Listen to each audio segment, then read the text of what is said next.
Deconstructing Demons with Marty Garza. You are listening to Brothers of the Serpent podcast.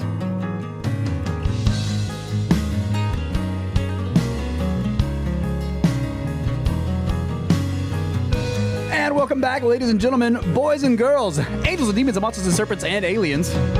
This is Brothers of the Serpent podcast. And we are coming to you not live from the 10 by 10 by 10 tangent cube of science, nestled amongst the dusty bones of an ancient seabed, high atop the Elvers Plateau. And so this special Christmas episode for you, we have, once again, Marty in studio with us. How's it going, buddy?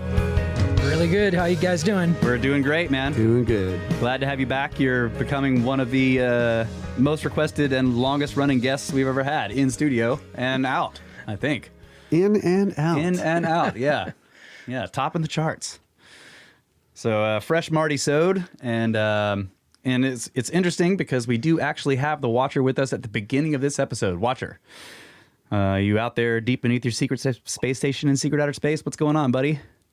Hey, how's it going, fellas? Hey, great to have you here at the beginning. So interesting stat. I'm pretty sure that Randall Carlson is the most frequent guest on Joe Rogan, which means Marty has become our Randall Carlson. I'm just saying. That could be true. I don't know. Rogan's had a lot of the comedians on multiple times, right? Oh, yeah, man. Yeah. So I think when I was Redman is probably his most frequent guest.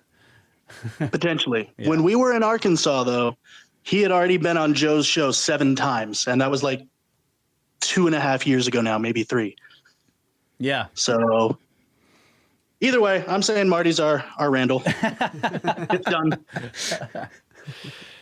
All right. Well, so Marty has another deep dive presentation, and I assume it's probably somehow related to UFOs, but I don't know. We'll see. Somewhere it touches on them.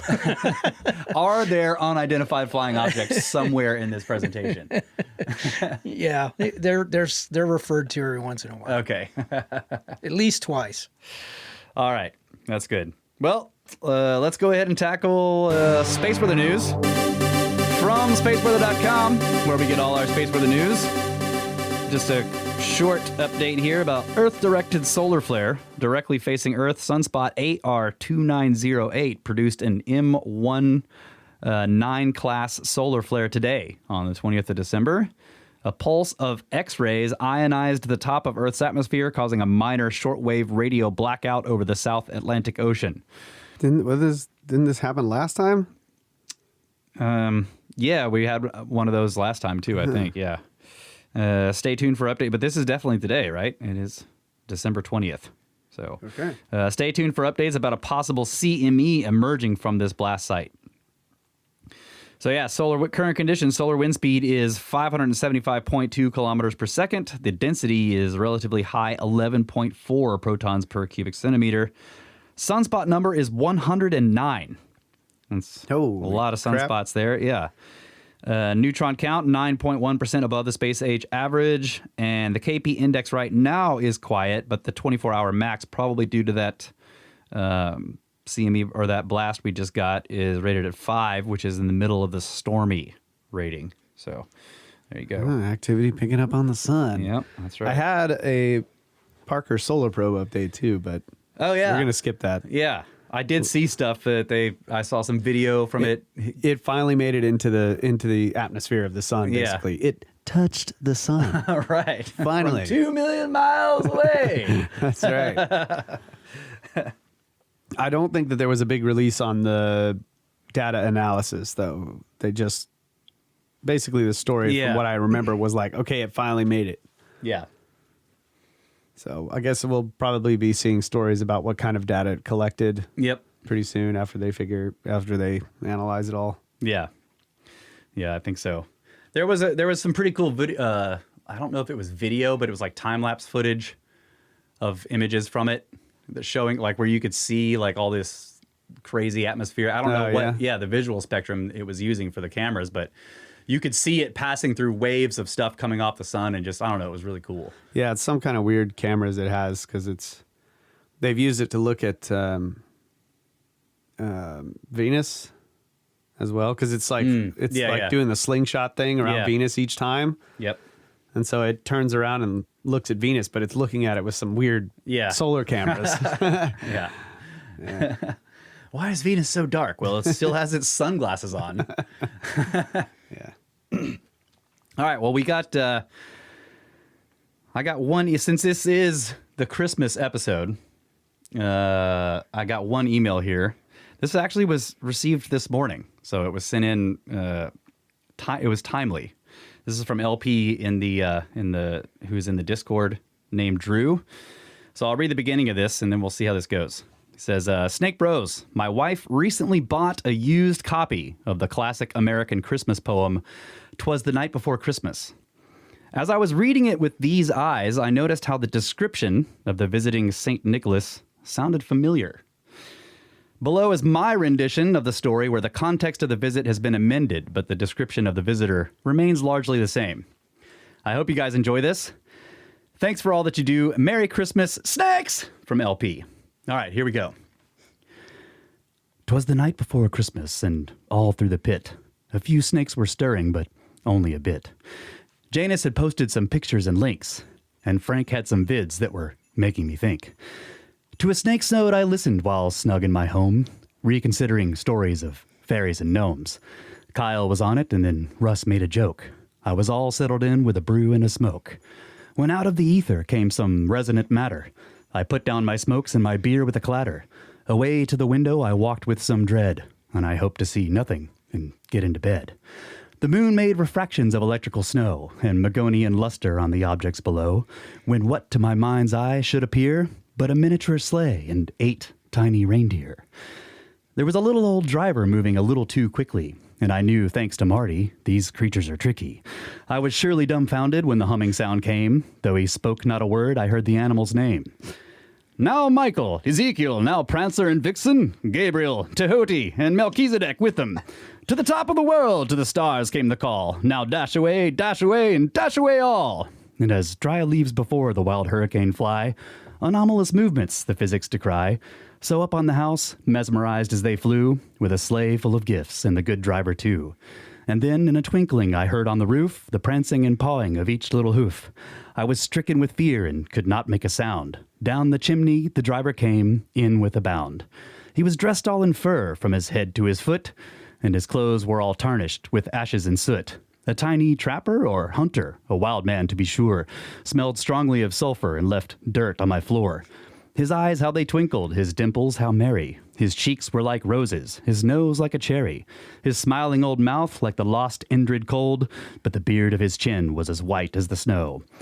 A stump of a pipe he held tight in his teeth, and the smoke it encircled his head like a wreath. He had a broad face and a little round belly that shook when he laughed like a bowl full of jelly. He was chubby and plump, a right jolly old elf, and I laughed for a moment in spite of myself. A wink of his eye and a twist of his head soon gave me to know I had nothing to dread. He spoke not a word, but went straight to his work, and filled all the stockings, then turned with a jerk, and laying his finger the side of his nose, and giving a nod, up the chimney he rose. He appeared in his sleigh, to his team gave a whistle, and away they all flew like the down of a thistle. But I heard him exclaim as he flew out of sight, "No one will believe you! Now have a good night!"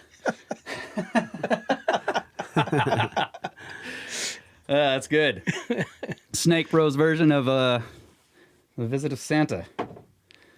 It is kind of like a UFO, elfy UFO story. All right. So, we do have other emails that came in over the months about the previous UFO episodes. So we'll have to tackle those at some point. So we could do some of that on the Patreon and then later release it on the main feed. And the Patreon people would get early access. But we still want Marty to come back for like an open discussion. He won't. He'll fill up his computer full of notes. Right. You're not allowed to make any more notes after this episode until we have that open discussion. I already have notes for 2 more episodes. All right. Well, you're not allowed to plan another episode. All right. Well, we do need to tackle some of those emails, and I want you to be here for it. So Yeah, we can hit a couple of them in the Patreon after this. We're going to sort of dissect the last 2 episodes. I'm kind of viewing, a history of unlikely coincidences as kind of like a mini series within the UFO series. So there were obviously a lot of questions that came up as a result of those episodes, and maybe some things were not maybe fully understood in terms of where I was kind of going with some of the information. So hopefully this will give listeners a little bit better understanding of the direction. I may not spell anything out. Again, there are no conclusions made in any of this. It's all just information. So, but there's a lot in this one.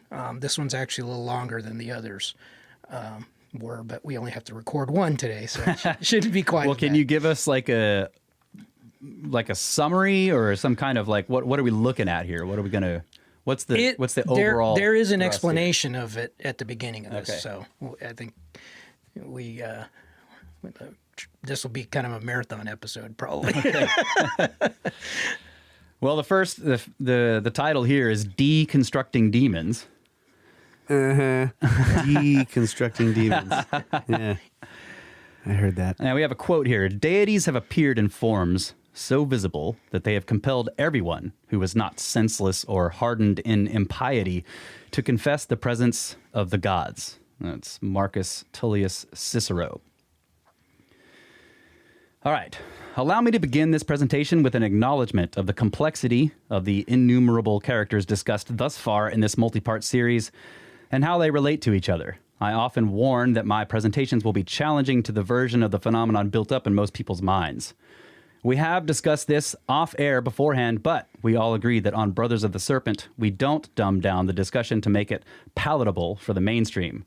This podcast is for those who hunger for esoteric knowledge, and accessing esoterica means looking past the surface and diving deeper for what lurks below.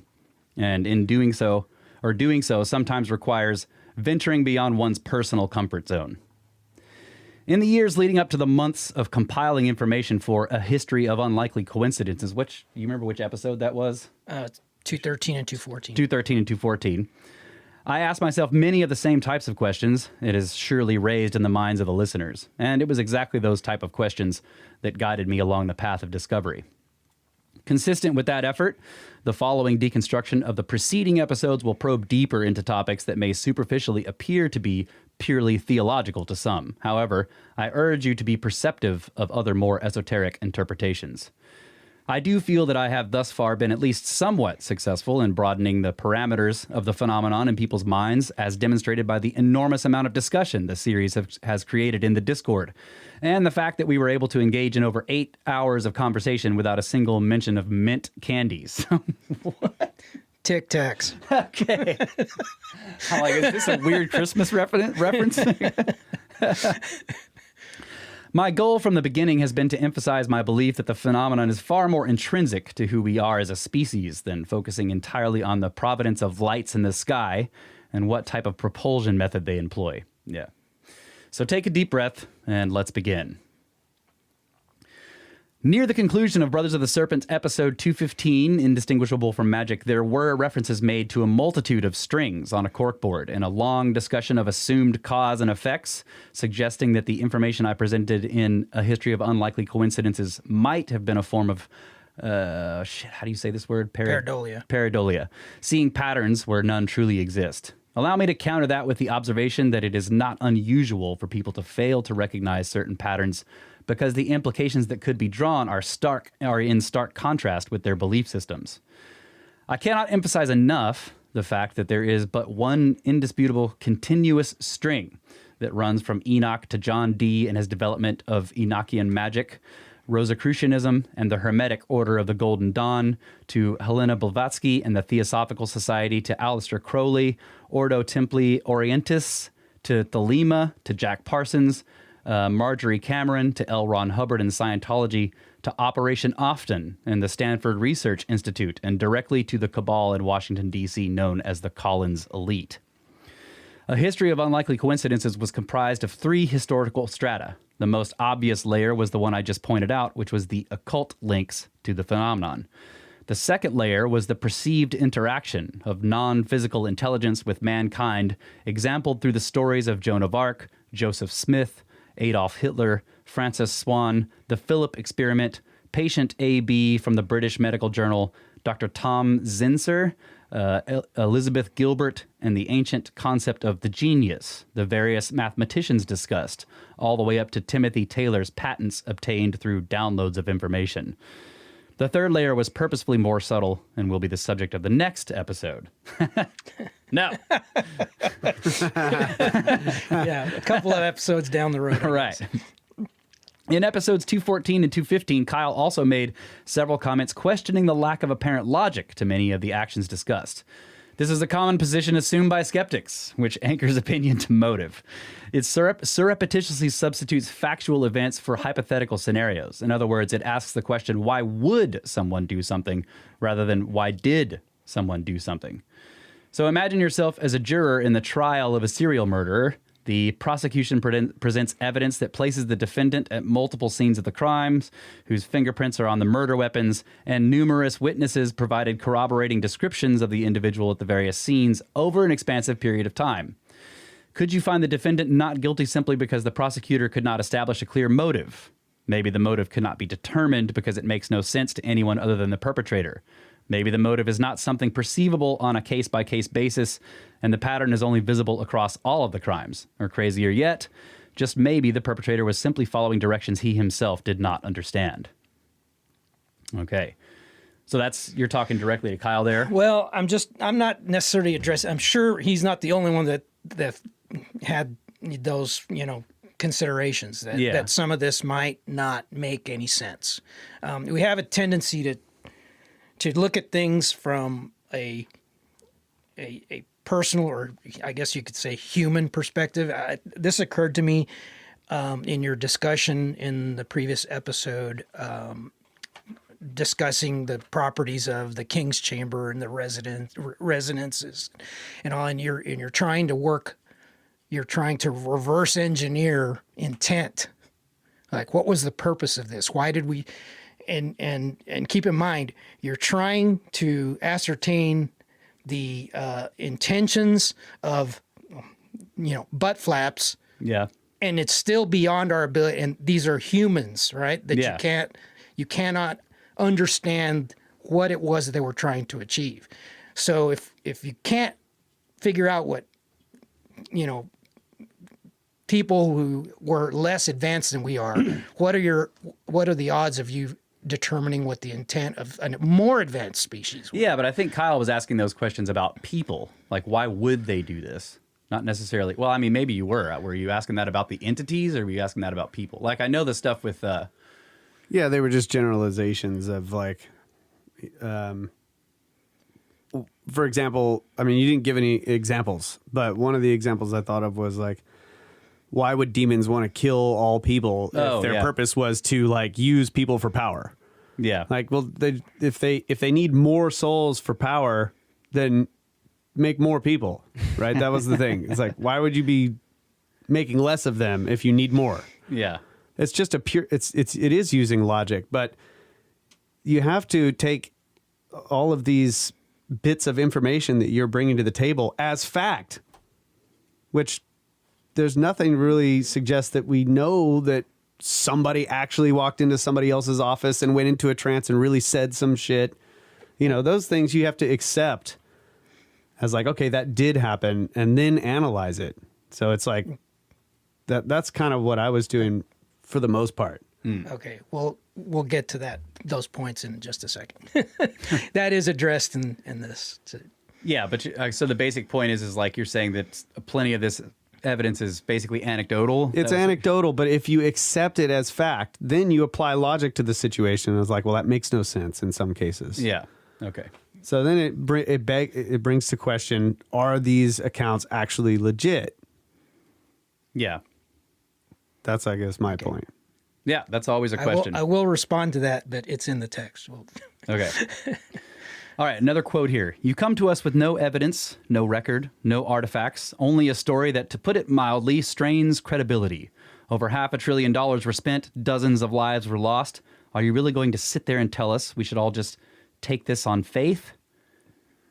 So this was the dialogue from the unforgettable congressional hearing scene in the movie Contact, based on the novel by Carl Sagan, where astronomer Eleanor Arroway, played by Jodie Foster, testifies about her encounter with non-human intelligence. We could take the well-worn path of debating the minutiae of every individual claim of an encounter. However, our ability to do that effectively is severely hampered by time, availability of evidence, third-party corroboration, and greatest of all, the intangible aspect of the phenomenon itself. As Terence McKenna once said, the invalidation of the experience is an how do you say that one? Inimical. Okay, that's what it looks like. Inimical part of its structure. He claims to have had an up-close personal encounter with the non-human entities and still could not identify compelling evidence to define the true nature of the phenomenon. So let's apply this to your personal experiences. Listeners could debate the accuracy of your interpretation, whether or not the events actually happened as you describe, whether you had a history of drug or alcohol use. But none of that matters to you. You know that those experiences, real or imagined, had a profound impact on your worldview.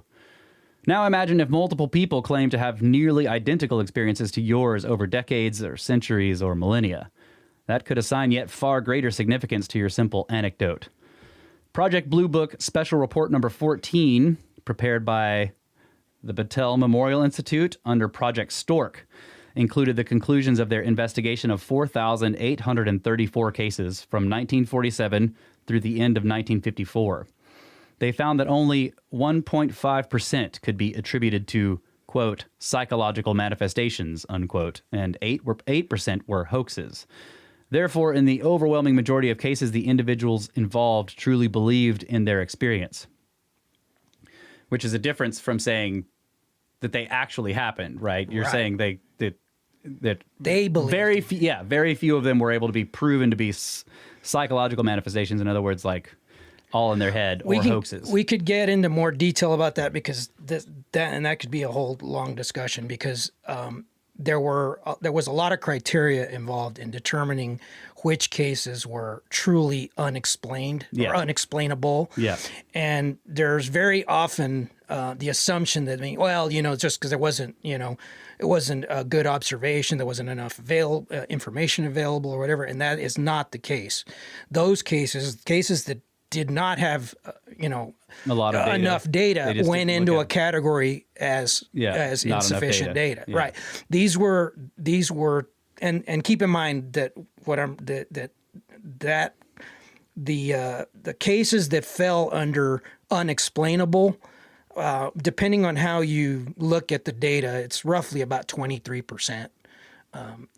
But that's not to say that some of those there weren't maybe, explanations that were maybe just beyond the knowledge of the panel that was looking. Of course, it was a panel made up of all different scientists from different backgrounds. But that's not really my point here. And as we move forward, you'll understand why. In order to, I'm looking at this from a completely different perspective.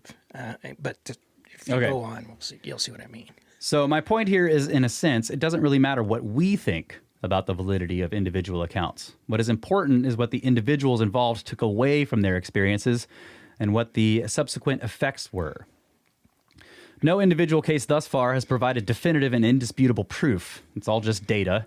So rather than endlessly debating the validity of each individual case, my approach is to focus on the macro rather than the micro, looking for patterns of consistency on the macro scale over the broadest possible time scale. So this is exactly what I do with the 411 stuff, which is what makes it difficult to discuss sometimes, because you look at you have to look at a bunch of individual cases, many of which have missing data that can probably never be recovered, right? So you start to see a pattern across all these, and then you have to ask yourself, like Kyle and I have done multiple times, like, does this mean anything, or is this pattern emerging because there's missing data? Exactly. In other words, applying that, like let's say we use that as an example of the point I'm trying to make. Let's say you're analyzing these 411s, and you find that there's a case where a guy, I don't remember what that phenomenon is with it, where people get they're freezing paradoxical undressing. Where they strip down. So because you find a case or you're determined that is a real thing, that is a real phenomenon, and then you use that and you apply it to all 411 cases. Yeah. But when you actually dive into the data, you find that is not consistent with the findings of a lot of these cases. Right. Yeah.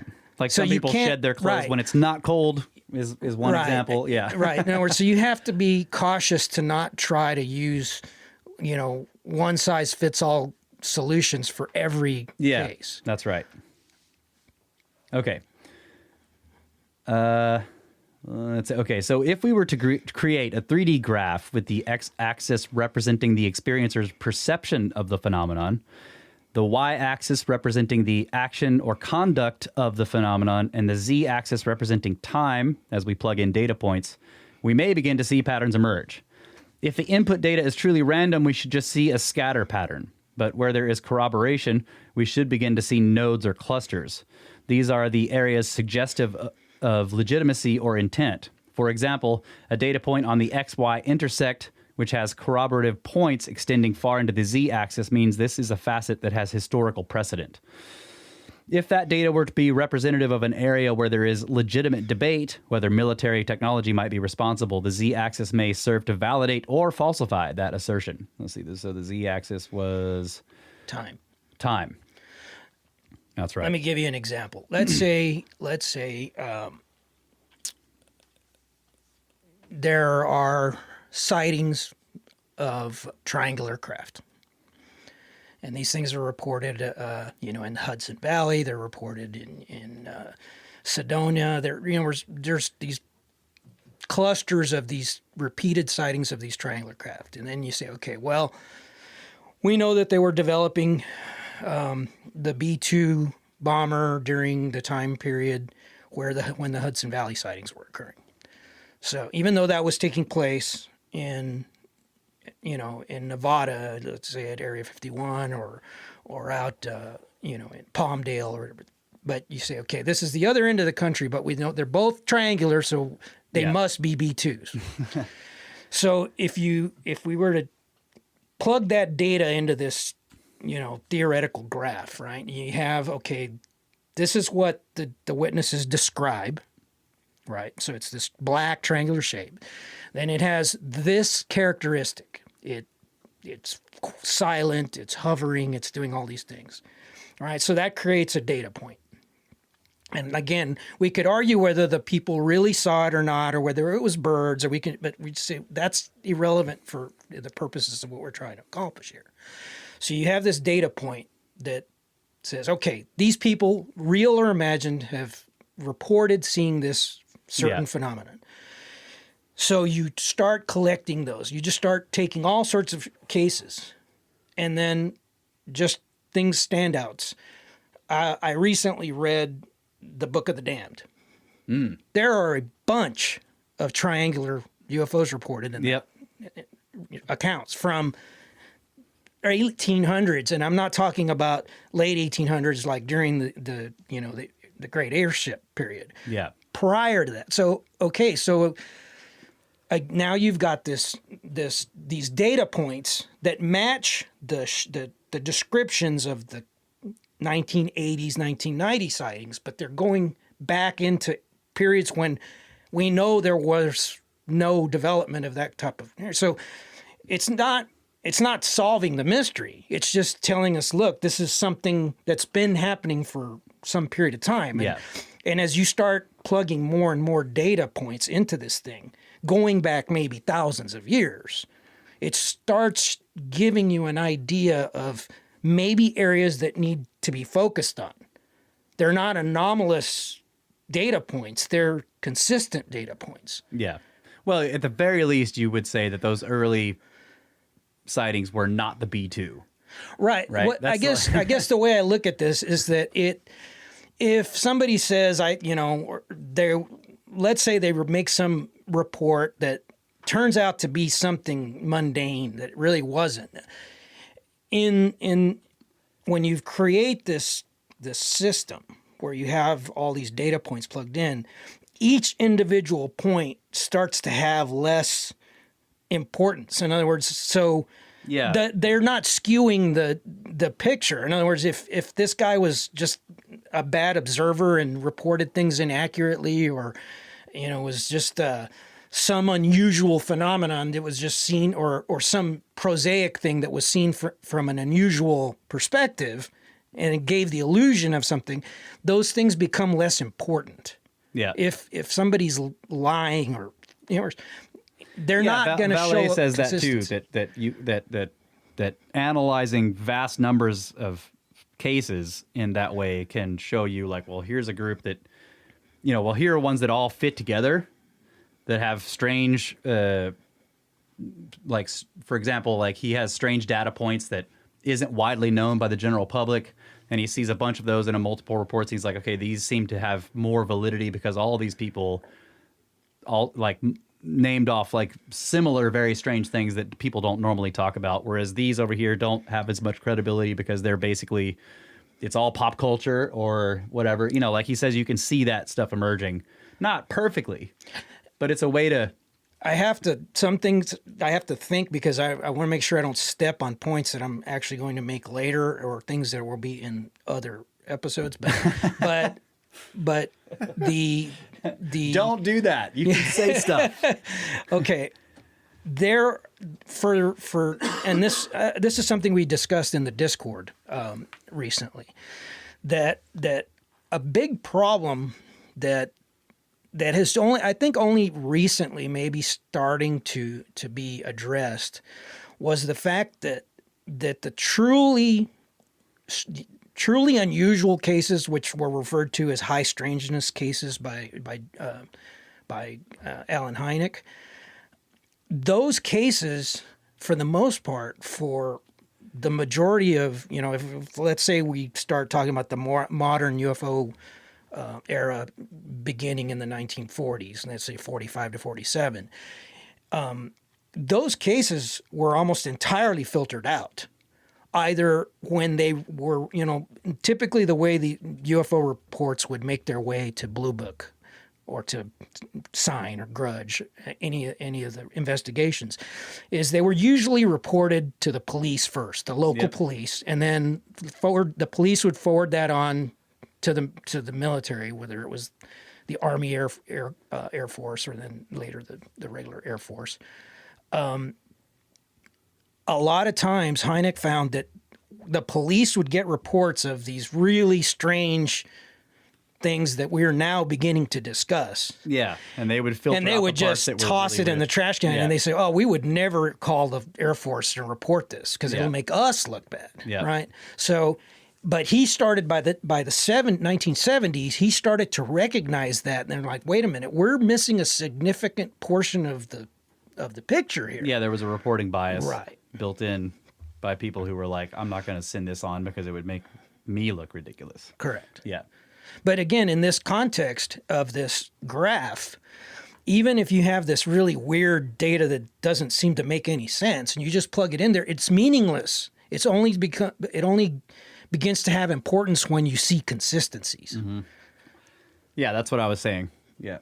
When you see consistencies across weird data points, then you're onto something.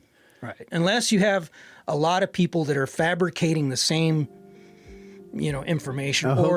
Right. Yeah. It's a hoax fad. We're really familiar with those. Yes, exactly. All right. Well, let's take a quick break, and we'll be right back with more.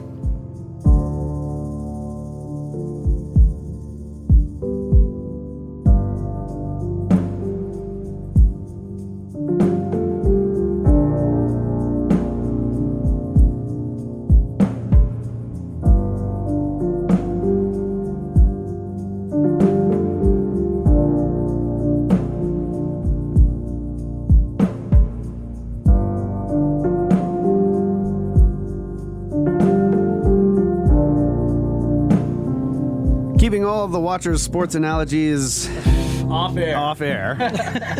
Brothers of the Serpent podcast. And Merry Christmas, Grandma. Oh, yeah. I'm getting straight to the point in the first segment for you. That's right. All right. Continuing on here with Marty's book. Given the vastness of the universe/multiverse and the immeasurable expanse of time, what would lead one to believe that a simplistic view based upon mankind's current level of understanding would accurately define the complexity of reality? 10 blank 10 equals X. Occam's razor would suggest that the simplest answer is the sum of the two knowns equaling 20, but that is because Occam places little consideration for the unknown factors which are critical to predicting the correct answer. If the unknown factor is the multiplication sign, then the correct answer is 100, 5 times greater than Occam's prediction. But if the unknown factor is the division sign, then X equals 1, 20 times less than the prediction. And the unknown factors are no more complex than the one assumed. So is the multiverse simple? Are universes and galaxies, solar systems, planets, animals, cells, amino acids, or atoms simple? Excuse my language, but what the F does Occam know about relative complexity? Life began from just a simple cell-living organism. Oh, really? We'll build one. The human brain developed by natural selection. Okay, tell that to a computer programmer. An infinite number of monkeys with an infinite number of keyboards could never by chance write something as complex as the human brain. Applying Occam's razor to the phenomenon assumes a bottom-up perspective. What might be complex for us might be quite simple for a higher intelligence. Maybe for the intelligence, creating a life form is like building a house. Maybe it's as simple as making a sandwich. And maybe, like us, just to keep things interesting, it uses the same format to assemble variations incorporating slightly different ingredients assembled in the same fundamental format. A couple of pieces of bread, white, whole wheat, rye, maybe some type of cheese, a protein, ham, turkey, salami, etc. Maybe some veggies. Lots of different combinations, but all still recognizable as sandwiches. Symbols of universal peace. That's right. Back when I was driving monster trucks, we had a saying we often used before climbing into the truck for a performance, and the monkey flicks the switch. That statement obviously harkens back to early days of spaceflight. Does it obviously harken back to that? Well, for I us mean, I old know what guys, you're talking it about. does. Yeah, I know what you're talking about. Not obvious to me. I don't think this is obvious. Yes, they put monkeys in rockets before That's they right. put Yeah, humans in them. that's right. As this applies to Kyle's analogy regarding the spinning of a potato, the monkey didn't actually launch this rocket into space. In reality, the flicking of the switch simply initiated a long series of processes developed by a vast number of technicians, with origins dating all the way back to a guy stomping his feet and reciting the hymn to Pan by the Devil's Gate Dam. Yeah, so what you're saying there is Kyle was talking about his analogy of spinning the potato is like, this is a trick. That spinning the potato doesn't do anything. Right. But there was a dude at the in the tech support who flicked the switch, and that caused a whole bunch of complicated shit to take place. Right. And the spinning the potato was just a trick, a troll that he was playing on the. Realistically, the spinning the potato was really no different than flicking the switch or pushing the button. Yeah. It's doing the there same was somebody thing. waiting for the potato to spin. That's right. Yeah. Yeah. For those of you that don't get that reference, go back to episode blank. 'Cause I don't remember what it was. 215. Indistinguishable from magic. When I owned a truck performance company, I regularly had customers bring in their vehicles with an issue. This could be a vibration, a noise, something we refer to as a death wobble, or any number of other things. All of those things are vibrations. By the way. Sometimes the customer could be very specific about the problem and under what conditions it occurred. Other times they didn't have a clue, and their descriptions couldn't be more vague. So, over the years of diagnosing these issues, I developed a route which I would take that presented a series of different conditions that, through a process of elimination, would help me isolate the issue. And then once the issue was discovered and addressed, the same process would allow me to recreate the conditions to ensure that the issue was resolved. And this is effectively what John Dee did to tackle an inexact operation. He developed the technology of enochian magic as a process, i.e. ritual for achieving repeatable conditions for communication with non-human intelligence. I am in no way qualified to comment on the mechanics of occult rituals, but it seems logical that this practice may function in a similar fashion to DMT. They do not force entities to appear. Instead, they may place your consciousness on a frequency where the entities may be perceived. The procedure or ritual I developed to diagnose and resolve problems was similar to that I used to address endemic issues with certain vehicles. I spent a great deal of time and money developing solutions to these issues. People would then see how I resolved the issues and tell others with similar problems. So solutions that may have taken me weeks or months or years to develop, not to mention hundreds of thousands of dollars, someone could just observe for 2 seconds and duplicate it without any understanding of any of the technical aspects of how or why it works. This is similar to the story about the plumber charging $1,000 for tapping on a pipe, and when questioned, explaining that he was billing $1 for his time and $999 for his experience. Maybe the so-called bullshit occult rituals work the same way. So-called. I'm getting roasted over here. I can tell he was writing this all mad while he was listening to the episode. Mad at me. I told you he was going to get mad at me. Maybe they are put in place as a process of elimination. Maybe they are so the practitioner doesn't forget something that might be critical to the communication. Or maybe they are so the practitioner better understands how or why it works. Recognize it or not, the ritual practice is all around us. Now, with all of this proceeding in mind, let's dive a little deeper into the subtleties of the information presented in parts 5 and 6. Okay, so all of that part so far was just kind of more or less that was the prologue. It was addressing some of the questions that were raised in 215, Indistinguishable from Magic, and some of the comments that we discussed a little bit during the previous 2 episodes, but we didn't spend a lot of time explaining the logic behind some of it. Yeah. And I still think that, like any of this, like example, going back to the 411 stuff, I still think Kyle's, what he's bringing up are proper possibilities of looking at this stuff. Yeah. I'm going to say that I'm not fully convinced either way. It's just that I can't help but see, to look at it in a certain way, right? And like sometimes I'm like, man, I think about this and I could go deep dive into all this stuff and be like, wow, and see all these connections and everything. But then there's the other side that's like, this could all be bullshit too. Yeah. It doesn't necessarily, correlation is not causation. Exactly. So and don't get me wrong. Don't get mad when I hear, questions about certain things. My point, what it allows me to do is it allows me to think of things that I may have not considered as being a point of contention, and it allows me to either build a better case for it or to discard it. So in other words, it doesn't offend me in any way. It's just I'm just giving the counterpoint to that. Neither one necessarily is right. There's no necessarily right or wrong to this. They're just maybe different approaches to the same question. Ruthless questioning is basically the... I'm saying both approaches are valid. That's what I'm saying. I agree. Yeah. I agree. And on an individual basis, one could be proved invalid. Yeah. You know what I mean? Yeah. We don't know. Right. But on the other hand, I can also say this is all bullshit approach. Like, we all know that story. Yeah, I know. Right? So let's do the other one. Well, okay, but specifically on that topic, it was because I had also just done this, like, read that book on chaos. Charles Manson. Yeah. And it was like, this guy is just an annoying asshole. Yeah. And I'm sure that the author took the approach that, like, all the ritual stuff is bullshit, right? He's probably... He didn't even bring it up. Oh, he didn't bring it up at all. Okay.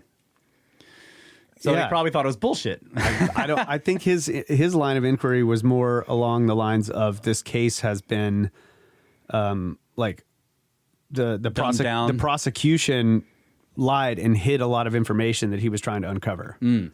Okay. So he wasn't going into any of the occult stuff at all, just like uncovering the gaps in the prosecution's story. And he was just saying the story that we were all told is BS. Okay. Yeah. In your comments right there, it struck, I maybe came to a realization that maybe I should clear up.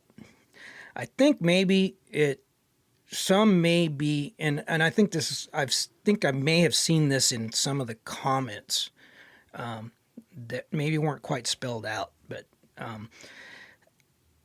I think it's best to look at this entire series as a what if.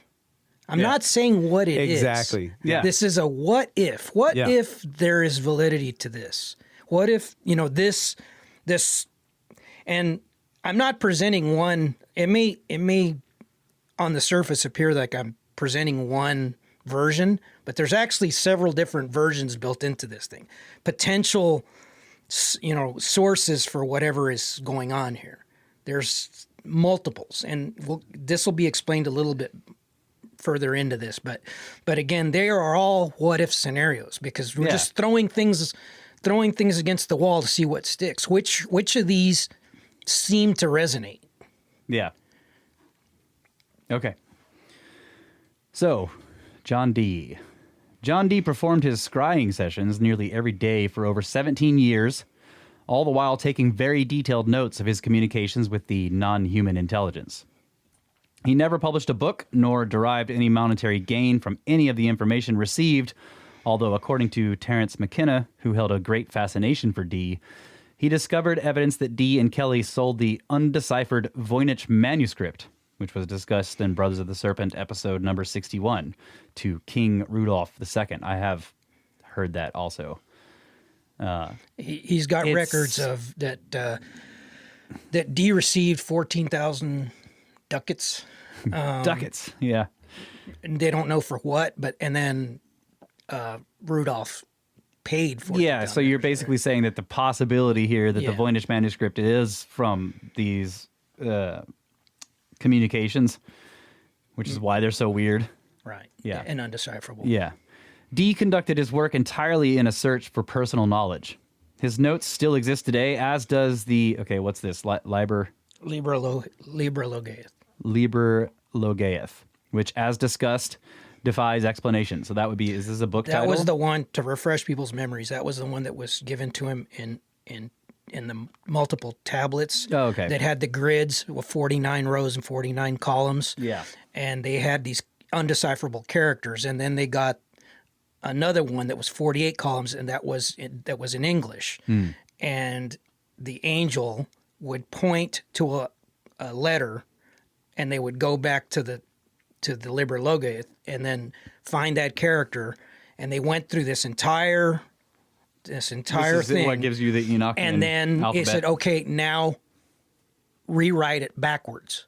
Oh, yeah. And that was the entire book. So that's the mystery of it, that in order for Edward Kelly to have hoaxed this, he would have had to have known the position of over 117,000 characters backwards. Yeah.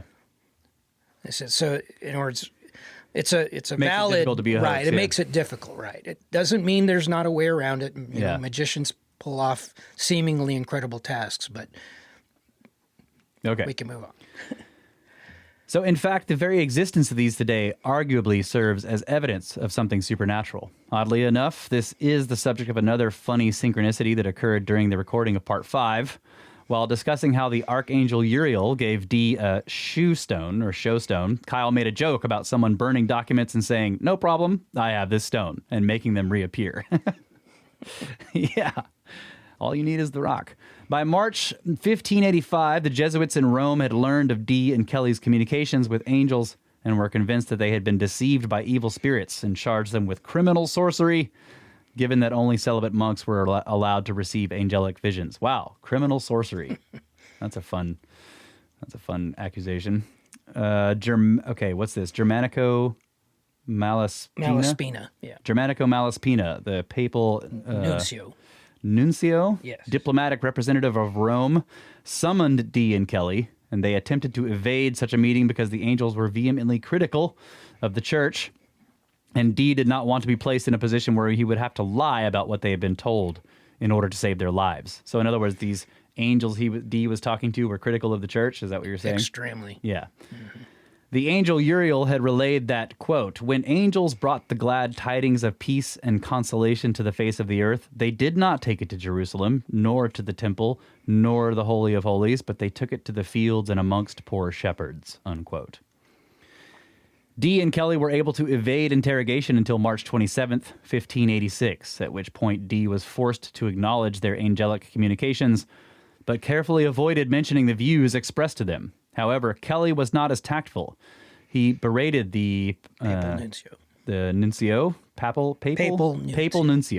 and commanded that the church repent and bow to the authority of the angels. Wow, I'm sure that didn't go over well. Dee was mortified and was certain of their impending doom. Miraculously, the papal nuncio restrained himself from having them executed on the spot. Instead, he insisted they repent. Although the refusal to do so would surely result in their execution, the angels had a different plan. The angels ordered Dee to gather the records of all their communications, his notes, books, including the Liber Logaeth, everything they had collected through the years of scrying sessions, and toss them one by one into a furnace in the presence of their persecutors. The angels assured Dee that nothing would be lost and that once their persecution was over, everything would be returned unharmed. As they reluctantly proceeded to do as they were instructed, Kelly claimed to see a man dancing in the flames over the books as they burned. As Jason Louv pointed out in his book, John Dee and the Empire of Angels, quote, by commanding Dee and Kelly to destroy their records, the angels had not only saved Dee and Kelly's lives, they had also prevented their doctrine from falling into enemy hands. Had they not done so, the spirit actions would now be sitting in a long-forgotten corner of the Vatican Library, and Dee and Kelly could well have been murdered by the Inquisition, with the spirit actions erased from history entirely, unquote. On April 29th, 1586, Kelly looked out to the vineyard of Dee's estate and saw a gardener trimming cherry trees. The gardener turned and walked up to the wall beneath Kelly and politely asked to speak with Dee, and then, as Kelly described, the man rose into the sky on a pillar of fire. What? That's weird. Kelly ran to tell Dee what he had perceived to be an evil spirit was asking to speak with him in the garden. And when they went outside, they saw a white sheet of paper being blown around by the wind that landed under an almond tree. When they investigated, laying under the paper in pristine condition were 3 of the books burned previously, including the Liber Logaeth. Really? So where are you getting these accounts? They're in multiple. There's a lot of records to all this. Okay. In other words, Jason Louv's book, The Empire, John Dee and the Empire of Angels, is really good. But I have probably like 4 books on John Dee. Is it Dee that gave these accounts or Kelly? Most of this is Dee was the one that was writing it all. Okay. Dee and Kelly fell to their knees. And let me also, some of this, like for example, the burning of the books and everything, there are records of that. There were other witnesses that were there. And some of their, I should also mention this, even there are things that we don't talk about in this, but some of their scrying sessions where they're speaking with these entities, these angels or demons or whatever it is that they're talking to, there were other people present in some of these cases. Yeah. Yes. So is Kelly the first guy or the second one? The first one. Okay, yeah. Edward Kelly. Yeah. He was the one that was like, that seemed... Yeah, had the clipped ears. He was like a con man type person. Yeah, exactly. But keep in mind, Dee was a very, very smart guy. He wouldn't have been deceived very easily by this guy. Okay. Yeah, it just depends. I mean, it's because it's interesting because after he gets rid of Kelly, later on he gets somebody else. Bartholomew Hickman. He worked with him for longer. He worked with him for 10 years. And then there's no record of any of that. That's the stuff that was actually ended up in the hands of the can't think of his name right off. That was one of the first documented. What was it? I just drew totally blanked on it. Yeah. Is he like is he a secret society guy or a magic guy? Which one? He's a Mason. He was he's like the first initiate. Okay. Yeah. Okay. So first documented initiate of the Masons. Right. That doesn't mean that they didn't exist before that. It just might not be right. Yeah, we talked about that. Right. Before. But it implies that they have this knowledge of whatever information was communicated from the angels. Yeah. That the Masons are in possession of that information. And they're hated by the church. Dee and Kelly fell to their knees, praising God for their return. Several minutes later, the gardener reappeared and motioned to Kelly to follow him. The man's feet hovered a foot off the ground as he led Kelly back into the house as the doors opened before him without being touched. He led him to the furnace where the documents had been burned and reached in and pulled each one out, one by one, handing them to Kelly. The gardener then went before him in a fiery cloud with Kelly following, books in hand, back to Dee, who was still kneeling under the almond tree. Dee was astonished as they were told by the spirit that all their sins were forgiven and that they would be blessed with all the gifts of nature. However, the spirit did buttress this with a bit of bad news. This was that the world would end in the year 88. Yet another long pattern of apocalyptic prophecies referenced in previous episodes. Yep. I still feel like there's tricks happening here. Somebody's tricking somebody. Okay.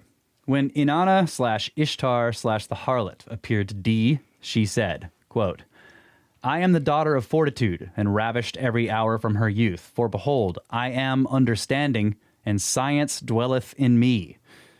And the heavens oppress me. They covet and desire me with infinite appetite. Few or none that are earthly have embraced me, for I am shadowed with the circle of the sun? It's sun. Sun? Yeah.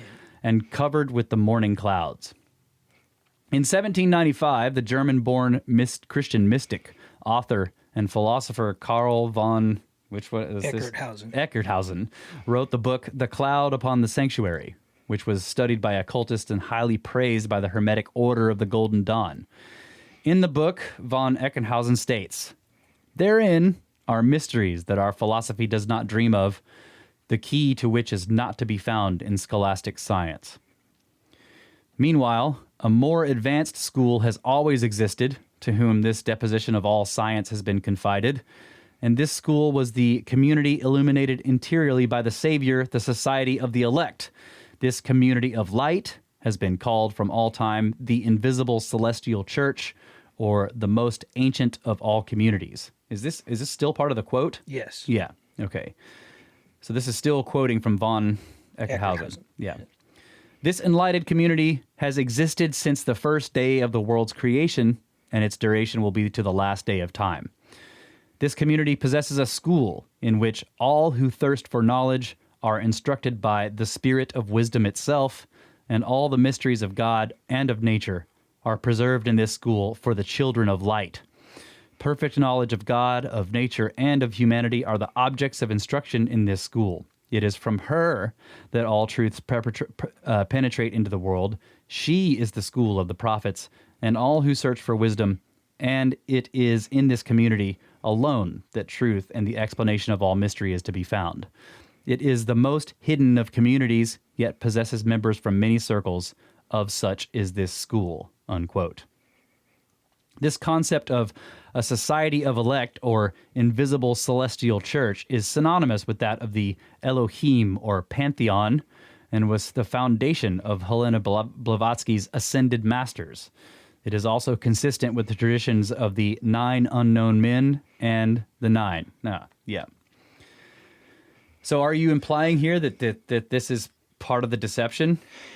No, it seems like it, because I don't know. I mean, he's making an observation of things. We're gonna kind of dissect. I mean that not that there's a deception that this exists, but that this may be like these are custodians. They're referring, yes, yeah.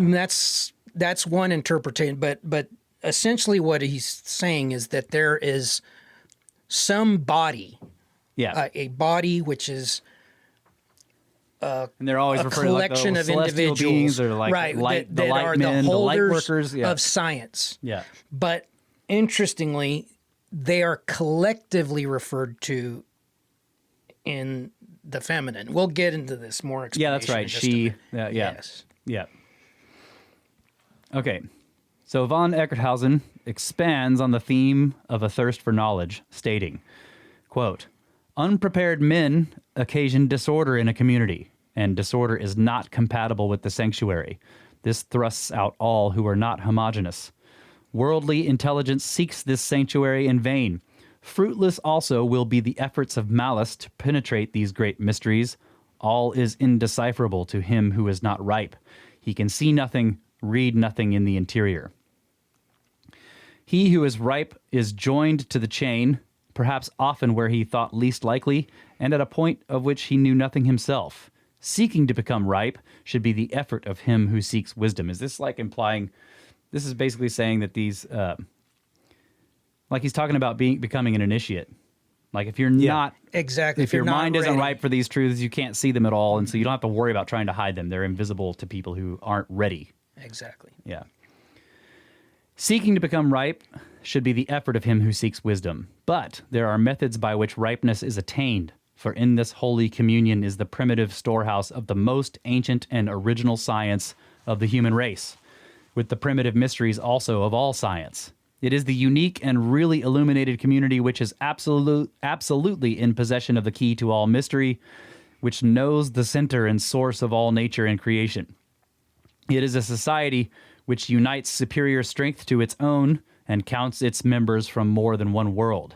It is the society whose members form a theocratic republic, which one day will be the regent mother of the whole world, unquote. See, like... This is what makes me think it's...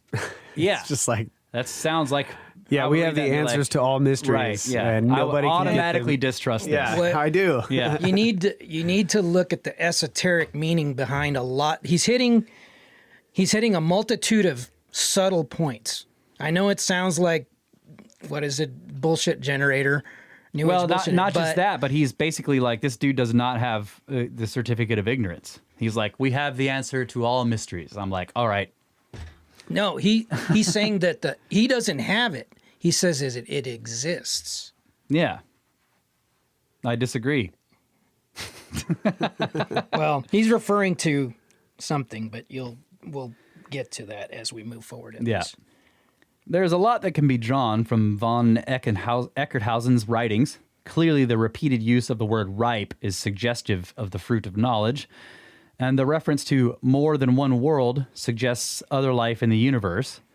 His use of the word chains is a reference to the great chain of being, which is the concept of a hierarchical structure of all life and matter in the universe. Initially conceived by the Greeks, it was embraced and refined by Neoplatonism. Beginning at the top, the great chain consists of God, angelic beings, and then seraphim, cherubim, thrones, dominions, virtues, powers, principalities, archangels, angels, and then humanity, animals, insects, plants, and minerals. This is all going down the chain. There was a recent comment tangentially related to the chains concept. In an interview, Luis Elizondo offered the following statement, quote, I direct people's attention to a collection of short stories to a novella called Chains of the Sea. In the second short story, the author discusses the day UFOs arrived from a science fiction perspective. But the way the short story describes the phenomena is very similar to people in real life that have described the phenomena, personal experiences. While I'm not endorsing this story as being truthful or accurate, I think it provides a fundamentally different perspective, and it forces us to think about this phenomena in a different way, unquote. Just real quick, just to remind everybody, Luis Elizondo was the head of the ATIP program for the Department of Defense. We need to get him on the show. Yeah. It'd be fun. Chains of the Sea is a science fiction novel published in 1973, which contains 3 short stories. The title story, the name of which is a derivation of the Chains of Being concept, was written by Gardner R. Dozois? How do you say that one? Dois. Okay, there's a Z in there. Dois? And deals... Dozis. There's definitely a Z in the middle of it somewhere. And deals with an alien invasion. However, unlike typical sci-fi aggression by extraterrestrial beings, Dois' story involves a hierarchy of non-human intelligence. In addition to an invading race of amorphous extraterrestrial life forms, humans share the planet with sentient AI systems of varying levels of complexity, as well as a hidden advanced race of other people who, although living among them, are only perceptible to a small percentage of humans. In the story, the humans are unable to communicate with the ETs as hostilities escalate, but the AI assesses the situation and is successful in establishing unilateral dialogue. However, the AI concludes that humans are too irrational and cannot be trusted with the information, and proceeds to negotiate an accord with the ETs which involves accelerated entropy of the human race towards extinction. The other people monitor the development of the ET AI strategy despite neither being aware of their existence, as the other people proceed to telepathically inform a young boy of mankind's imminent extinction. It's interesting that Elizondo finds this story very similar to real-life experiences with the phenomenon. This could be interpreted in any number of ways, but I believe the fundamental point he is making is that the phenomenon is potentially far more complex than simply aliens from space. And yeah, I agree with that. I'll have to dig this up and read that science fiction short story. That's an old one that I've missed. I can send it to you. Well, we should take a break. Oh, yeah.